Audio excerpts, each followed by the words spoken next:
तो दिल्ली में चुनावी संग्राम देखने को मिल रहा है और इसी के साथ एक और घमासान शुरू हो चुका है और घमासान सम्मान को लेकर। जी हां, आप देखिए, केंद्र सरकार ने पूर्व राष्ट्रपति स्वर्गीय प्रणब मुखर्जी की स्मारक बनाने की बात क्या कह दी, अब इसे लेकर भी सियासत हो रही है। रिपोर्ट देखिए।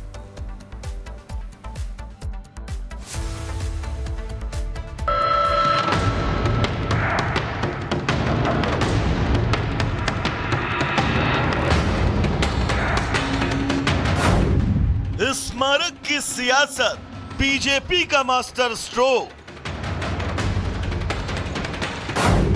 प्रणब दा के स्मारक पर विपक्ष को मिर्ची क्यों? केंद्र सरकार ने भारत के पूर्व राष्ट्रपति स्वर्गीय प्रणब मुखर्जी का स्मारक बनाने का फैसला किया है। पूर्व राष्ट्रपति का स्मारक बनाने के लिए केंद्र सरकार ने राष्ट्रीय स्मृति परिसर राजघाट का एक हिस्सा, जिसके भीतर एक स्थल को चिन्हित करने की मंजूरी भी दे दी है।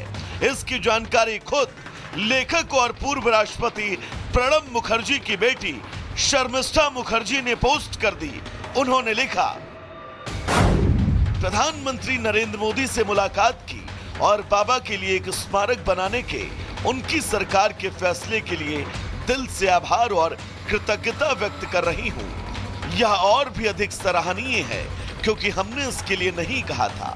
प्रधानमंत्री के इस अप्रत्याशित लेकिन सचमुच दयालु भाव से मैं बहुत प्रभावित हूं। भारत सरकार ने ये डिसीजन लिए हैं कि बाबा की स्मृति समाधि के लिए, एक मेमोरियल के लिए वो लैंड अलॉट कर रहे हैं राजघाट में।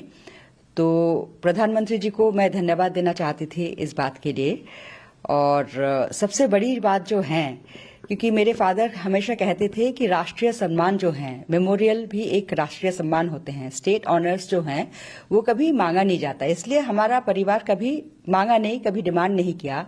लेकिन बिन मांगे, बिना डिमांड किए हुए प्रधानमंत्री मोदी जी ने इस बारे में सोचा और उन्होंने खुद ये डिसीजन ली कि बाबा का स्मृति के लिए उनकी ऑनर में ये मेमोरियल बनाया जाएगा। तो इट इज इमेंसली टचिंग।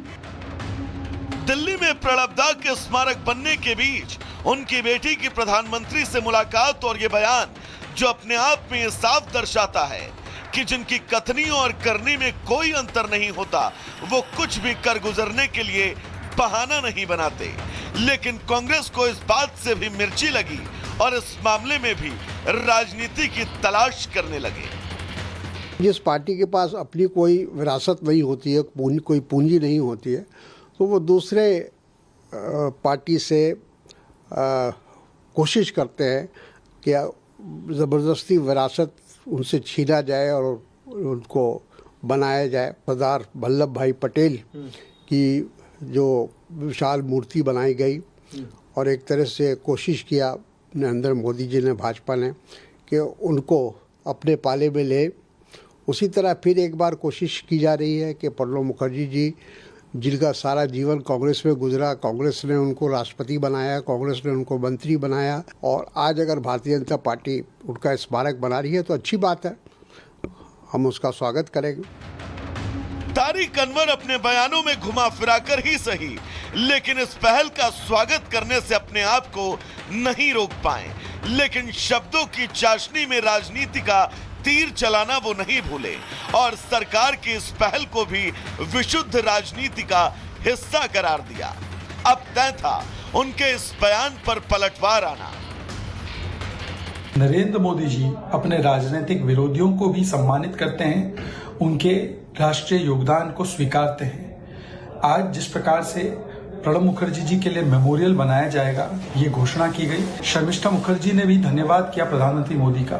ये वही शर्मिष्ठा मुखर्जी है जिन्होंने बताया कि किस प्रकार से CWC की मीटिंग ने कंडोलेंस मैसेज भी डॉक्टर मुखर्जी के लिए नहीं दिया। ये संकुचित सोच होती है। प्रथम परिवार ने अपने आप को भारत रत्न दिए, पर सरदार पटेल हो, बाबा साहेब आम्बेडकर हो, नरसिम्हा राव हो, इन लोगों को भारत रत्न से वर्षों तक वंचित रखने का काम किया।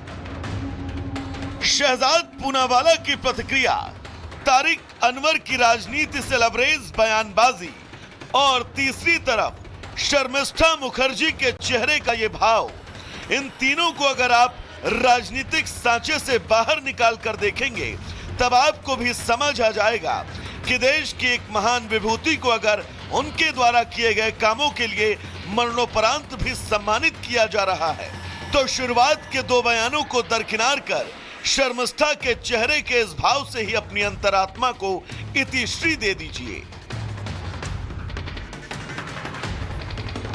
Bureau report, Republic Bharat. Bangladeshi घुसपैठ का मुद्दा देखा जाए तो इन दिनों काफी तेजी के साथ पुनीता गूंजता हुआ नजर आ रहा है। चाहे दिल्ली की बात कर लीजिए, महाराष्ट्र की बात कर लीजिए या फिर असम की बात ही क्यों न कर लीजिए। असम के मुख्यमंत्री हिमंता बिस्वा शर्मा ने उद्योगपतियों से अब अपील की है और अपील की है कि सस्ती मजदूरी के लिए जो बांग्लादेशी मजदूर है, जो बांग्लादेशी प्रवासी है, उन्हें मजदूरी दे दी जाती है, वो मजदूरी ना दी जाए, क्योंकि आप मजदूर तो सस्ते लेकर आ रहे हैं, लेकिन इसके साथ ही घुसपैठ को कहीं ना कहीं से बढ़ावा मिल रहा है। बिल्कुल खामियाजा भारत को भुगतना पड़ रहा है और इसके पीछे की वजह ये है कि बांग्लादेश में जिस तरीके से हालात बने हुए हैं, अब इसका असर भारत में देखने को मिल रहा है, क्योंकि वहां से जो बांग्लादेशी हैं वो अवैध तरीके से भारत में घुस रहे हैं और एक चिंता का विषय बना हुआ है। हालांकि मुख्यमंत्री ने यह कहा है कि असम में अब कोई भी हिम्मत नहीं करता है कि गलत तरीके से घुसा जाए। अगर कोई घुसता भी है तो रणनीति के तहत उनका खाना पानी बंद कर दिया जाता है ताकि वो खुद यहां से भाग निकले या तो फिर उन्हें यहां से खदेड़ा जाए। रिपोर्ट देखिए।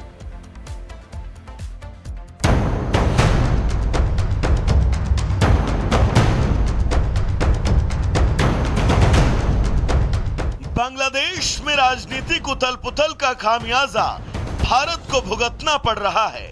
देश में जमकर घुसपैठ हो रहा है। बांग्लादेश से सटे राज्यों में घुसपैठियों की संख्या में इजाफा हो रहा है। ऐसे में असम के सीएम हिमंता बिस्वा शर्मा ने घुसपैठ पर नकेल कसने के लिए नई रणनीति पर काम शुरू कर दिया है।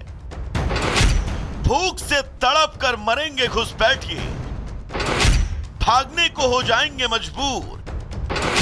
सीएम हिमंता का no mercy plan.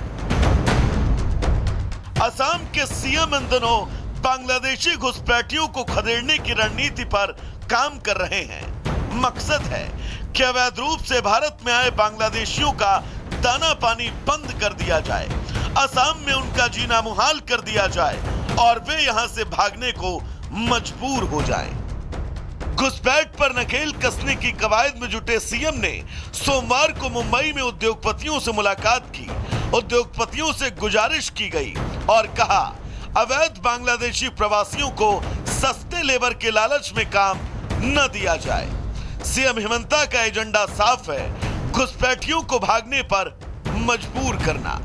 CM Sharma के मुताबिक असम और भारत में घुसपैठ में भारी इजाफा हुआ है।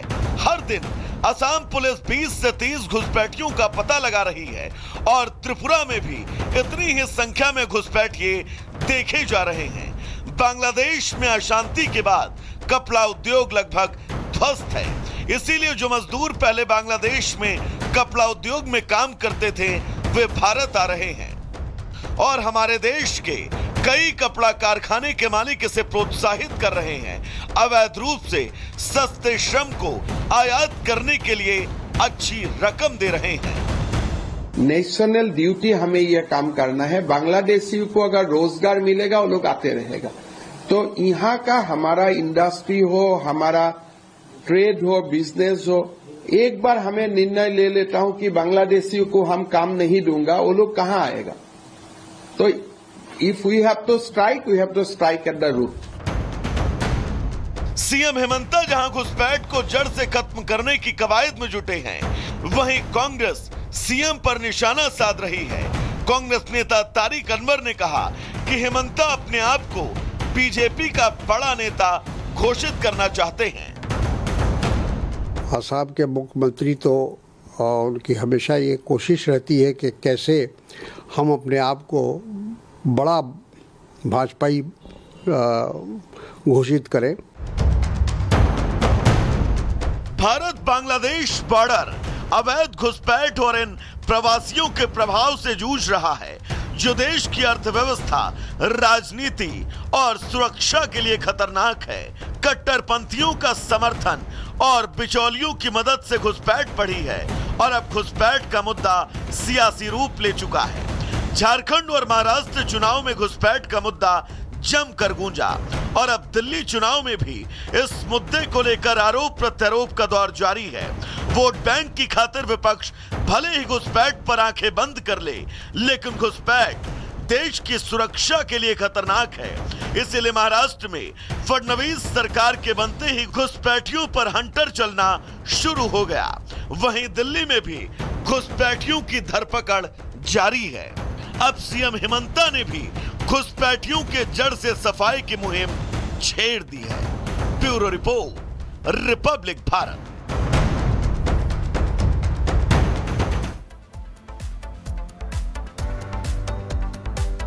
और चलिए जाग उठा भारत में फिलहाल